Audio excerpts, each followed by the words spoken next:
Sunday. It's all about talking about Mount Sinai. What do you know right off the top of your head about Mount Sinai? Give some details there in the lesson, that a couple things that I either had forgotten about or maybe hadn't fully understood or whatever. For one thing, again, I'm not a theologian, but it is, my understanding is it true that Mount Horeb and Mount Sinai basically are one and the same? Because there's scripture that seems to indicate that. So what else do you know about Mount Sinai or Mount Horeb? That's where Moses first met with God at the burning bush. There you go. Don't you find that fascinating, that where God first called Moses? I shouldn't say first, but when God reached out after the 40 years in the wilderness to Moses, it was in the same region, and in the shadow, if you will, of the same mountain range, and came to him in that very dramatic way, in the burning bush. But and then somebody look up Exodus 3:12. What does it tell us there? Anybody willing to look up Exodus 3:12?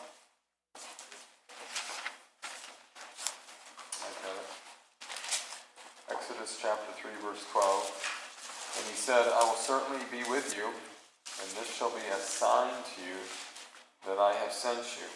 When you have brought the people out of Egypt, you shall serve God on this mountain. So that key part, you will serve God on this mountain.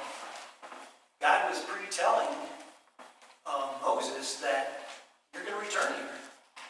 And I don't know how much detail was shared with Moses at that time, but basically saying, this is not only a special place now, a special place today, but it will be a very special place in the near future as well. In your lesson there, it says, after 2 months of traveling, the Israelites then arrived at Sinai. And then the indication is through various verses that the lesson gave references to. We won't read each one, but basically they were there for quite some time, right? Up to maybe a year is the indication that they were there. So what took place at Mount Sinai? What was going to take place? I was wondering as I was reading through, I wonder if Moses certainly had an idea that it was going to be a special place, a special time, but do you think he had any idea really just how special and what was going to take place and how monumental it would be going forward for the future? I think this initial meeting of God at the burning bush was a big deal. I'm sure to him, something very unusual, but I don't know if he thought it would just be some small thing like that. I don't know that he had any idea that it was going to be, the whole mountain shaking and everything covered with smoke, and he was going to go up and meet with God. Right. But,